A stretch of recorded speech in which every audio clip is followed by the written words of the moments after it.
और यहाँ आज की शाम के लिए,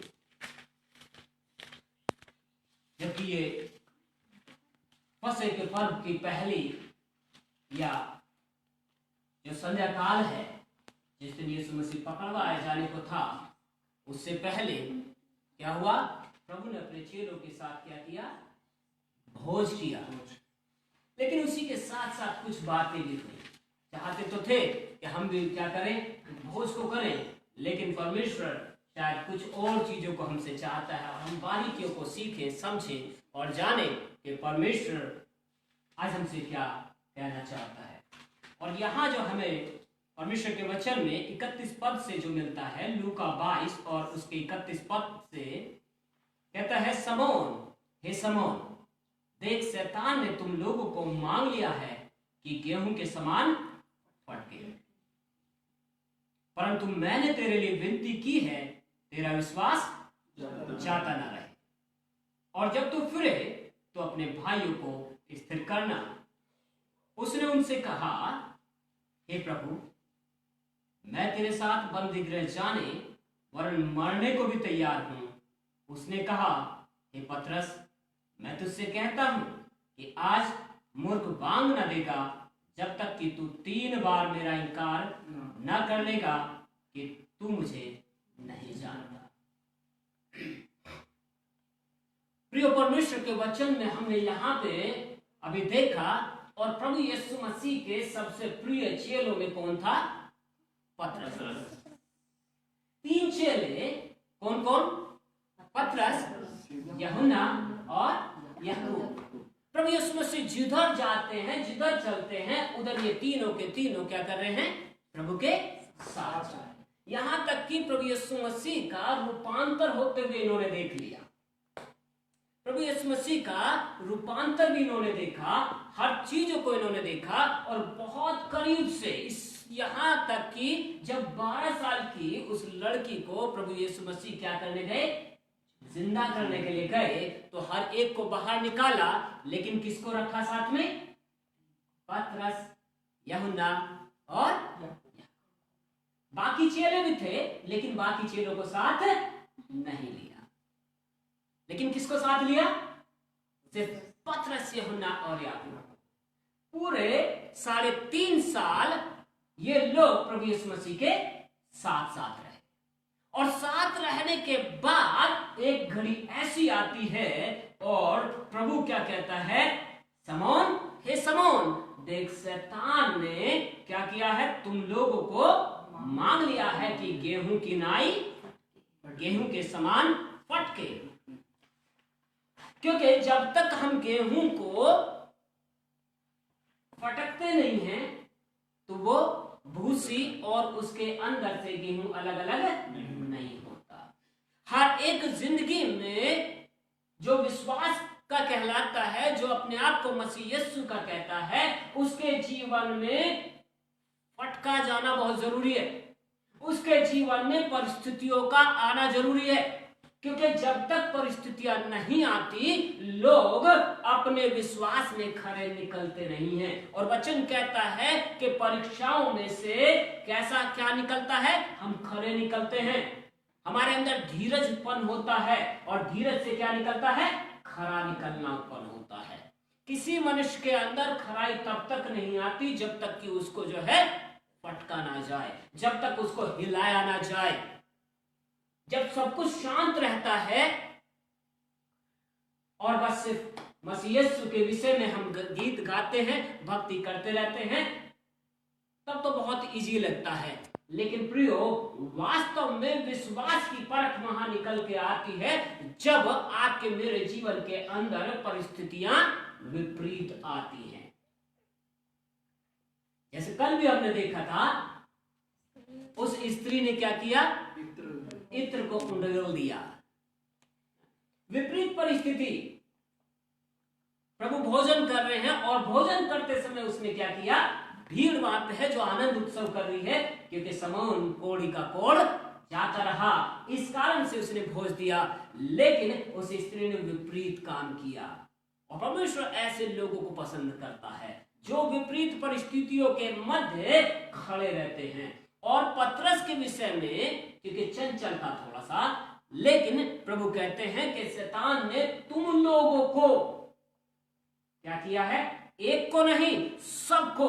इसका मतलब यह है कि हर कोई ये अगर कहे नहीं साहब मैं परीक्षाओं में स्थिर रहूंगा, बहुत अच्छी बात है कि आप स्थिर रहें, बहुत अच्छी बात है, लेकिन जान लीजिए अगर परिस्थितियों में आप कभी कभी गिर भी जाते हैं तो भी समस्या नहीं है, क्योंकि वचन कहता है यदि आप धर्मी हैं तो 7 बार गिरेंगे, लेकिन वचन कहता है कि 7 बार आप उठ खड़े हो जाएंगे। हालेलुया। जरूरत इस बात की है कि हम वचन की गहराई को समझें। किसी जीवन में विश्वास में कमजोर पड़ जाना ये कोई अचंभे की बात नहीं है, ये होना लाजमी है, क्योंकि परिस्थितियां जब किसी व्यक्ति के अंदर पर्सनल रूप से आती हैं, व्यक्तिगत रूप से आती हैं, वो उसको तोड़ देती हैं। लेकिन वचन कहता है कि मैंने तेरे लिए क्या किया है, प्रार्थना की है। पतरस को प्रभु ने कहा मैंने तेरे लिए प्रार्थना की है, और तेरे लिए क्या प्रार्थना की है कि जब तू वापस हो, क्योंकि तुझे 3 बार तू मेरा इनकार करेगा। जबकि पतरस क्या कहता है, मैं तेरे साथ बंदी गृह में जाने के लिए भी तैयार हूं, मरने के लिए भी तैयार हूं। हम भी कई बार विश्वास में जब नए नए चलते हैं या विश्वास में इतने ज्यादा होते हैं, हमारे मुख से और हमारे जीवन से बड़ी बड़ी बातें निकल के आती हैं। पर प्रियो जान लीजिए, ना तो प्रभु मुझको आपको बंदी गृह में लेके जा रहा है, ना किसी ऐसी बात में लेके जा रहा है, पर विश्वास का तो परखा जाना लाजमी है और ये ठहराया गया है। और कहता है कि 3 बार तू मेरा इनकार करेगा, किसके, मुर्गे के बांग देने से पहले। एक उसको पूरा इंडिकेट कर दिया, एक सूचना दे दी गई कि 3 बार मुर्गा जो है बांग देगा और तू क्या करेगा, मेरा इनकार करेगा। जबकि वो कहता है, और उसके बाद हम देखते हैं जब प्रभु यीशु मसीह को पकड़ लिया गया, पतरस ने 3 बार इनकार किया। हमने जाने कब अपनी जिंदगियों में किस क्षण किस पल प्रभु यीशु मसीह का इनकार कर जाते हैं। कई बार तो हमें पता ही नहीं होता है। इसके लिए तो इंडिकेट कर दिया गया था, सूचना दे दी गई थी कि 3 बार मुर्गा क्या करेगा, बांग देगा। लेकिन बहुतों के जीवन में तो इंडिकेशन भी नहीं आती, क्योंकि ये तो प्रिय था, लेकिन बाकी चेलों को तो नहीं बताया कि वो कब फिरेंगे। बाकी चेलों के विषय में नहीं बात करता प्रभु, लेकिन किसके विषय में कहता है, क्योंकि ये सबसे बड़ा था। इसको कहा जब तू फिरे तो भाइयों की क्या करना, सुध लेना। इसलिए जो विश्वास में मजबूत हैं, और पौलुस कहता है कि जो विश्वास के धनी हैं, वो जो विश्वास में निर्बल हैं, उनको क्या करो, संभाल लो। आज इसी चीज की दरकार है, इसी चीज की जरूरत है, इसी बात की दरकार है कि जो लोग विश्वास में मजबूत हैं, वो जो कमजोर पड़ रहे हैं ऐसी परिस्थितियों के मध्य, उनको संभालना जरूरी है। कभी कभी ऐसे संभालने वाले हमें मिल नहीं पाते, और आदमी अपने आप में ही क्या हो जाता है, कमजोर पड़ जाता है। लेकिन एक बात बड़ी है प्रियो, कि प्रभु ने मेरे और आपके लिए, हम सब विश्वासियों के लिए क्या की है, प्रार्थना की है कि हमारा विश्वास जाता न रहे। इसलिए कहता है जब तक आशा है, जब तक आशा है तो हम क्या करते हैं, अपने पुत्रों की, अपने बेटियों की क्या करते हैं, ताड़ना करते हैं। जब तक आशा है, और प्रभु को भी आशा है, इसीलिए उसने कहा कि कुचले हुए सरकंडे को ना तोड़ना, और दिया टिमटिमाती जो बत्ती है उसको ना बुझाना। इसका मतलब यही है कि अगर किसी के अंदर भी थोड़ा सा भी विश्वास रह गया है, उसको बुझाना नहीं है, उसको बढ़ाना है, और उसके ऊपर से सारे के सारे जितने भी आज के डेट में हम कह सकते हैं कार्बन लग गया है या राख आ गई है, उसको क्या करना है, हटाना है।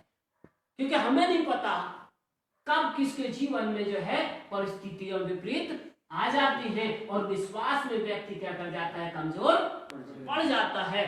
पर सबसे बड़ी बात यह है कि जब तू क्या करे, 3 बार इनकार करने के बाद मेरे पीछे फिर से चलने लगे, अपने विश्वास में फिर से आ जाए, तब क्या करना, भाइयों की सुध लेना। आज परमेश्वर यही चाहता है कि हम लोग जो है, जो लोग विश्वास में कमजोर हैं, उनको उठाएं, उनको बढ़ाएं, क्योंकि परमेश्वर ने आपको, मुझको, कई लोग तो ऐसे परिस्थितियों के बीच में, जबकि लॉकडाउन है, सिर्फ अकेले परिवार, ये कई लोग तो सिर्फ अकेले ही हैं।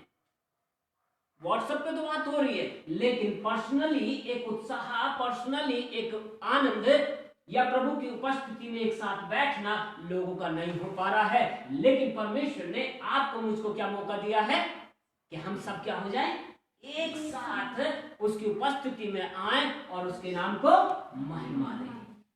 और इससे अद्भुत बात क्या हो सकती है प्रियो, कि जब प्रभु ने ऐसी परिस्थितियों के मध्य मुझे और आपको मजबूती दे दी है, मुझे और आपको बलवंत कर दिया है, हमारे जीवनों से उन कार्बन को, उन विश्वास की कि हमारी जो विश्वास की जो ज्योति है उस पे से राख को परमेश्वर ने हटा दिया है, तो अब हमारी जिम्मेदारी है, जो लोग कमजोर पड़ गए हैं, जो लोग या कमजोर पड़ रहे हैं, उनको भी क्या करना, विश्वास में मजबूत करना।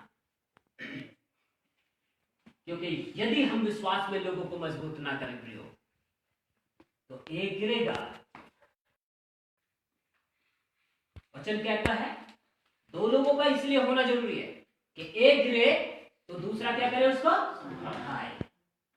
लेकिन कहीं कहीं ऐसा होता है कि एक गिरता है और एक गिरता है तो दूसरा भी गिर जाता है।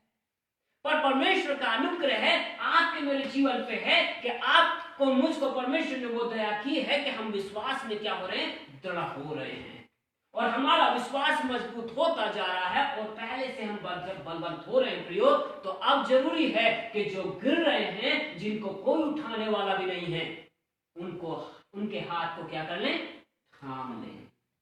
यही एक बड़ी बात है, क्योंकि हमने भी उन परिस्थितियों को झेला, हम सब ने उन परिस्थितियों को झेला, जब हमारी परिस्थितियां खराब थी, हम उन आग की भट्टियों में थे, और जहां कोई भी विश्वास में मजबूत करने वाला या उत्साहित करने वाला नहीं था। लेकिन जब परमेश्वर का अनुग्रह हुआ मुझको और आपको, मेरा आपके जीवन में, शायद हो सकता है हमें समझ नहीं आया, लेकिन वो इंडिकेशंस हर एक के जीवन में आते हैं। पतरस के जीवन में आए, हमारे जीवन में भी आए होंगे।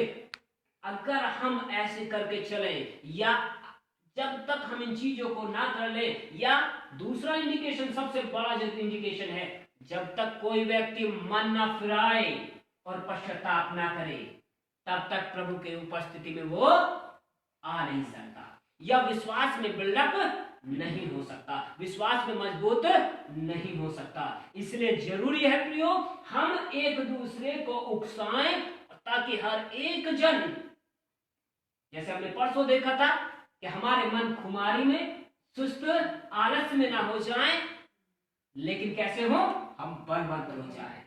अब जब बलवंत हो गए हैं, पतरस को यही हुक्म था परमेश्वर का, प्रभु यीशु ने यही कहा कि जब तू अपने विश्वास में मजबूत हो, वापसी करे, 7 बार गिरेगा, 7 बार उठ जाएगा। धर्मी की पहचान यही है, पर हमेशा गिरते रहना ये भी अच्छा नहीं है।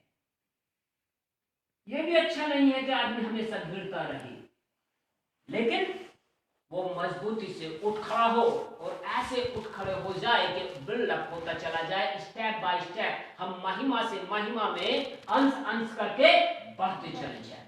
और जब मैं और आप प्रियो महिमा से महिमा में अंश अंश करके बढ़ते जा रहे हैं, तो जरूरी है उन लोगों की भी सुध ले लें, चाहे फोन के द्वारा लें, चाहे कैसे भी करें, और उनको दिलासा दें कि प्रभु आपके साथ है, घबराने की जरूरत नहीं है, लेकिन प्रभु ने आपके लिए प्रार्थना की है, मैं भी आपके लिए प्रार्थना कर, आपको हिम्मत दे और आप फिर से वापस करें और प्रभु में मजबूत हो जाए।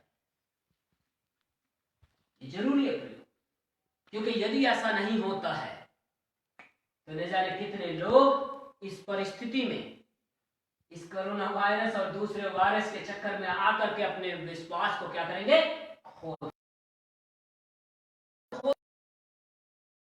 आपको आइडेंटिफाई करें वो कौन लोग हैं कमजोर पड़ जा रहे हैं, जो अपने आप में निराश हो जा रहे हैं। है हम एक दूसरे को फोन करें, हम उनसे क्या करें, पूछें कैसे हैं और कि उनके जीवन में क्या चल रहा है। हम कमजोर ना पड़ने दें। जब प्रभु ने आपके मेरे जीवन पर अनुग्रह किया है कि हमें बढ़ाया है कि हम लोगों को क्या करें, उनके हाथों को पकड़ें और विश्वास में ऊपर लेके आ जाए। काश प्रियो मैं और आप ऐसे हो जाए, काश मेरे और आपके जीवन में ये आग लग जाए और पहचाने और वो परख की आत्मा परमेश्वर दे। हम जाने कि परमेश्वर कौन है ऐसा व्यक्ति जिसको मेरी जरूरत है, कौन ऐसा व्यक्ति है जिसको किस संबंध में मेरी जरूरत है। प्रभु मुझे हिम्मत दे कि मैं उसके हाथ को पकड़ सकूं और उसको विश्वास में ऊपर ला सकूं। आइए क्यों ना प्रार्थना करें कि प्रभु आज मुझे वो हिम्मत दे, आज मुझे वो बल दे, अनुग्रह करे ताकि मैं तुझ में बढ़ता चला जाऊं। भाई